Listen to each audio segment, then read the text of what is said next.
پھر بھی بآواز بلند دو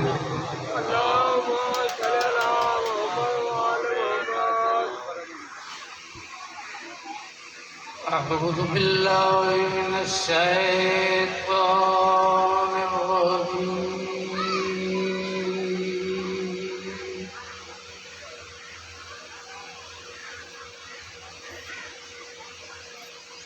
بسم اللہ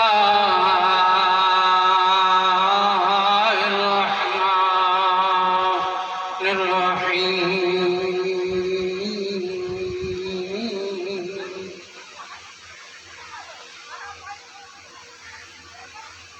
ما شاء اللہ لا حول ولا قوة الا باللہ العلی العظیم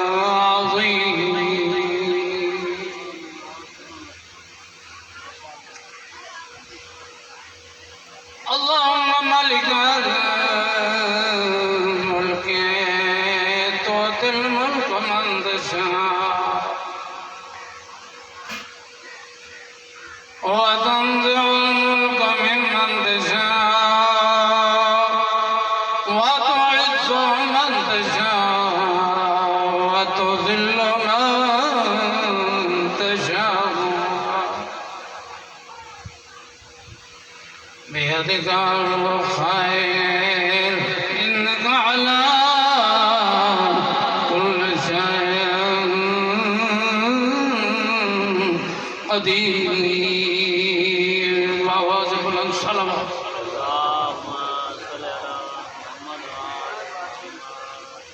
رب اشرح لي صدري ويسر لي أمري واحلل عقدة من لساني يفقهوا قولي إلهي قلبي محجوب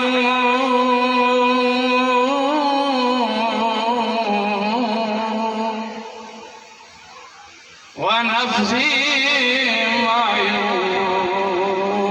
وعقلي مغلوب وهواي غالب وطاعتي قليل ومعصيتي كثير ولساني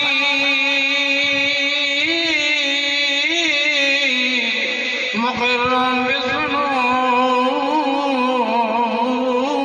بالذنوب وكيف حيلتي يا علام الغيوب يا ستار العيوب يا غفار الذنوب اغفر ذنوبي اغفر ذنوبي اغفر ذنوبي كلها بحرمة محمد محمد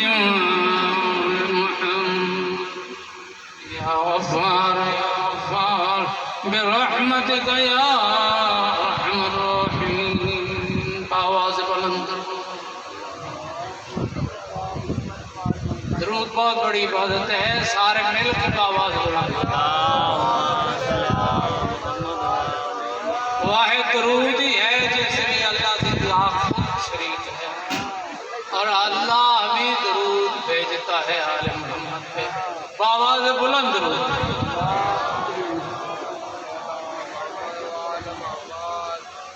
رسول خدا معراج پہ گئے سب ملائکہ کو نماز پڑھائی انبیاء کو نماز پڑھائی ایک ملک کھڑا رہا جب نماز ختم ہو گئی تو وہ سامنے آیا کہنے لگا یا رسول اللہ آپ آئے ہیں میں آپ کو ایک گفٹ دینا چاہتا ہوں میں ایک آپ کو تحفہ دینا چاہتا ہوں رسول خدا نے فرمایا وہ کیا تحفہ لطف ہے. کہنے لگا یا رسول اللہ میں نے اللہ کے 2000 سال 2 نفل پڑھے ہیں، وہ 2000 سال نوری اور کئی 100 سال میں نے قیام کیا، کئی 100 سال میں نے رکوع کیا، کئی 100 سال میں نے سجدے کیے، کئی 100 سال میں نے تشہد پڑھا. اللہ نے مجھے بخشش کی اور قبولیت کی سند دی تو میں نے اپنے پاس رکھ لی. آج میں آپ کو تحفہ دیتا ہوں، جو آپ کا گناہ گار امتی آپ کے سامنے آئے گا اس کی شفاعت فرما دیجیے.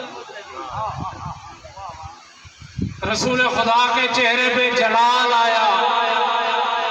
صاحب کتاب لکھتے ہیں کہ جلال کے بعد ملک کو کہتا ہے او ملک تو 2000 سال کے اس 2 رکعت پہ گھمنڈ کر رہا ہے، میرا امتی جو خلوص دل سے میرے اوپر درود پڑے گا یہ 2000 سال کی کئی عبادتیں اس کو مل جائیں.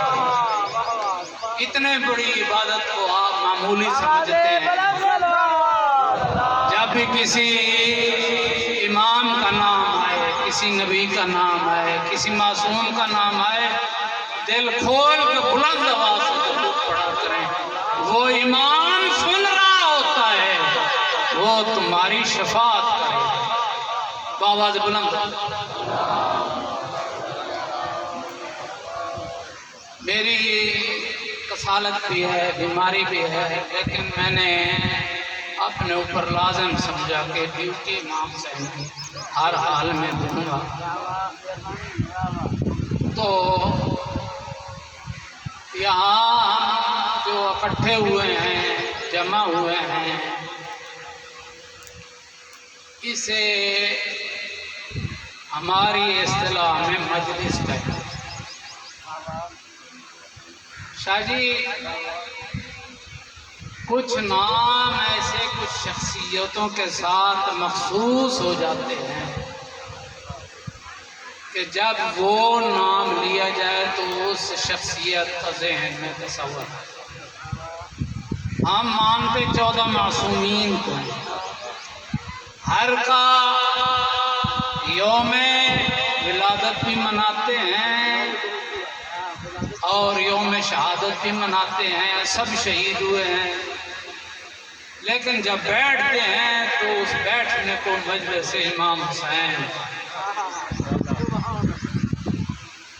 یہ مجلس عربی میں ظرف یعنی ایک جگہ یا ایک زمانہ جہاں ہم اکٹھے ہوں. کسی ظرف میں آپ پانی جمع کریں، وہ پانی کے جگہ کہلائے گی،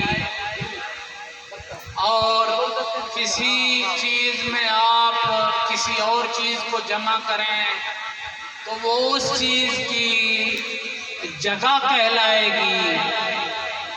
یہ ہم مجلس ظرف کہتے ہیں. معصوم فرماتے ہیں بسم اللہ ضرور پڑھی آئے ہیں، ذاکر اہل بیت آئے ہیں، اللہ ان کی زبان میں اور تاثیر زیادہ فرمائے. وہ ظرف زمان بھی ہے اور ظرف مکان بھی ہے. یعنی اس ظرف میں ایک محدود زمانے میں ہم جمع ہوئے ہیں. یہ زمان یہ جا کے سیدھا رسول اللہ کے پاس پیش ہوتا ہے، گواہی دیتا ہے یا رسول اللہ آپ کے نواسے کا ذکر ہو رہا تھا، میرے اس وقت میں کتنا خوش نصیب،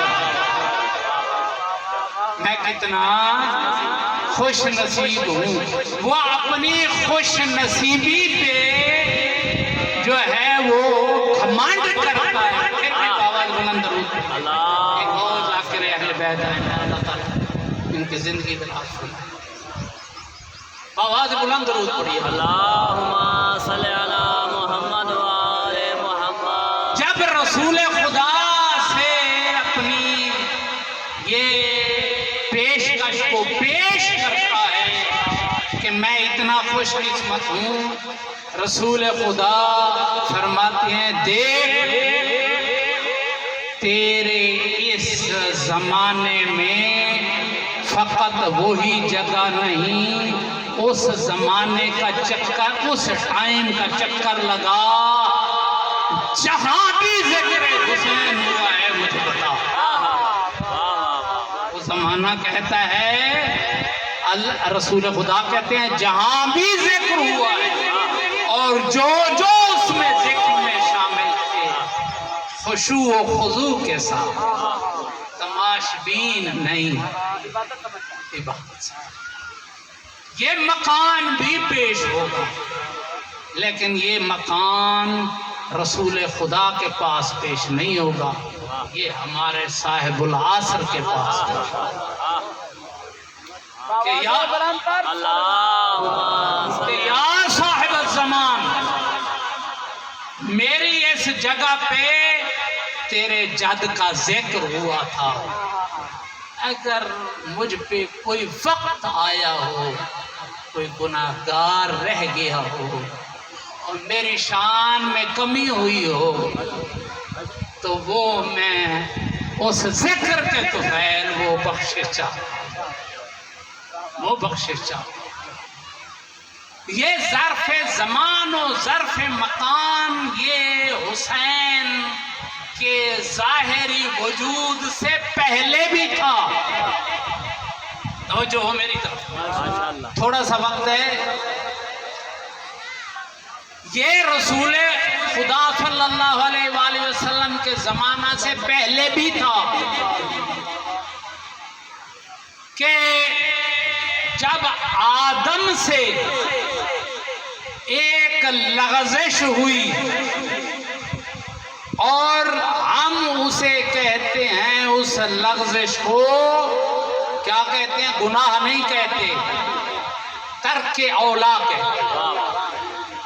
ترک اولا سرزد ہوا تو اللہ کی طرف سے آواز آئی, تجھے میں نے نہیں کہا تھا کہ اس کے قریب نہ جانا, کیوں گیا؟ تو اس کو زمین پہ اتارا گیا. زمین پہ جب اتارا گیا کہا تو مہمان تھا,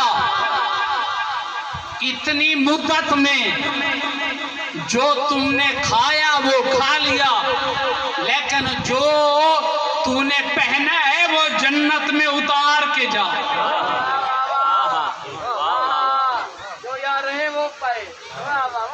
پہلے تو مہمان تھا, مہمانی کا میں نے حق ادا کیا, اب تو جا رہا ہے. تو علم جغرافیہ جاننے والے کہتے ہیں کہ سری لنکا کا ایک ٹکڑا ہے, وہاں اتارے گئے. جب اتارے گئے تو دو درخت پیش ہوئے. ایک درخت تھا اگر, جس کی اگربتی بنتی ہے, ایک تھا انجیر. ان دونوں درختوں نے جا کے آدم کو کہا تیرا ننگیج ہم چھپاتے ہیں, یہ ہمارے پتے لے اور اپنے بدن پہ اوڑھ لے. آواز آئی,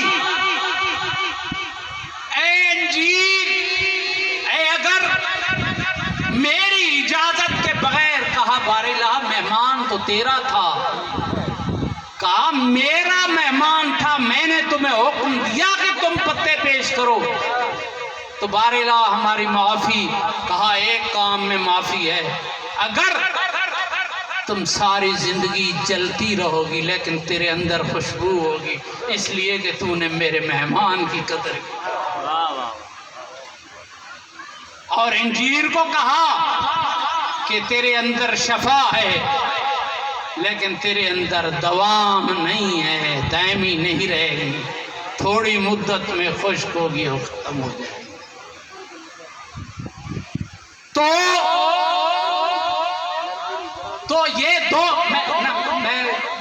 تو یہ دو چیزوں نے جب پیش کی تو حضرت آدم نے کہا میری توبہ کیسے ہے؟ کہا ایک وجہ سے ہے کہ ان پنجتن کے پاک کے نام جو لکھے ہوئے ہیں ان کے نام لے۔ جب اس نے نام لیے، اللہ کو واسطہ دیا، جبرائیل نے جب انہیں تعلیم دیا اور واسطہ دے رہا تھا، جب حسین پہ پہنچا تو آدم کے آنسو جاری ہو گئے۔ کہا جبرائیل یہ کیا بات ہے؟ ان چاروں ناموں پہ میرے آنسو جاری نہیں ہوئے، یہ نام آیا ہے میرے آنسو جاری ہو گئے۔ کہا انہی آنسو کے طفیل تیری توبہ قبول ہوگی۔ تجھ سے کپڑے لیے گئے تھے نا اس لیے کہ تو مہمان تھا، یہ وارث ہیں اس جنت کے، یہ رہیں گے جنت میں زمین پہ اور کھانے اور کپڑے منگوائیں گے جنت سے۔ حضرت نوح گزرے، ٹھوکر لگی، گر پڑے نینوا میں، کہنے لگے جبرائیل یہ کیا بات ہے، کیوں گرا ہوں، کون گرا؟ کہا مجھے نہیں پتا، میں پوچھتا ہوں رب ذوالجلال سے۔ رب ذوالجلال سے حضرت جبرائیل ہم کلام ہوئے، نوح یہ سوال کر رہا ہے۔ کہا اسے کہو یہ تیرا خون ایسی جگہ سے پہ میں نے نکالا ہے، یہ جذب کیا ہے رسول کے نواسے کے خون کے ساتھ، اس لیے کہ تجھے نجات حسین کے غم کی وجہ سے ملی۔ حضرت ابراہیم گزرے وہ گرے، حضرت عیسیٰ گزرے وہ گرے، حضرت ذوالقرنین گزرے وہ گرے، ہر ایک پہ جبرائیل مصائب پڑھتا رہا۔ اللہ پہلا ذاکر تھا، جبرائیل سامع تھا، پھر جبرائیل ذاکر بنا، انبیاء سامع بنے۔ یہ وہ ذکر ہے جس میں سیدہ سلام اللہ علیہ صرف حسین کی مجلس میں آتی ہے، ہر امام کی مجلس میں دوسری بیویاں تو آتی ہیں۔ اور کل میں نے روایت پڑھی ہے فقط حسین کا جہاں ذکر ہو وہاں میری سیدہ جتنی مشکلات میں وہ پہنچتی ہیں۔ میں کہتا ہوں یا سیدہ ہمیں صحیح معنوں میں محب حسین بنا۔ حسین کا آخری استغاثہ حل من ناصر ینصرنا، بدبخت انسان تھے جنہوں نے لبیک نہ کہا۔ ہر پرند و چرند و سنگ و زمین کے قطرات و درخت و جنگل سے پہاڑوں سے آواز آئی لبیک یا حسین، لبیک یا حسین، لبیک یا حسین۔ پر الہ ہماری اقلیل سی بات اوکے بلا تو ساؤ بسم اللہ۔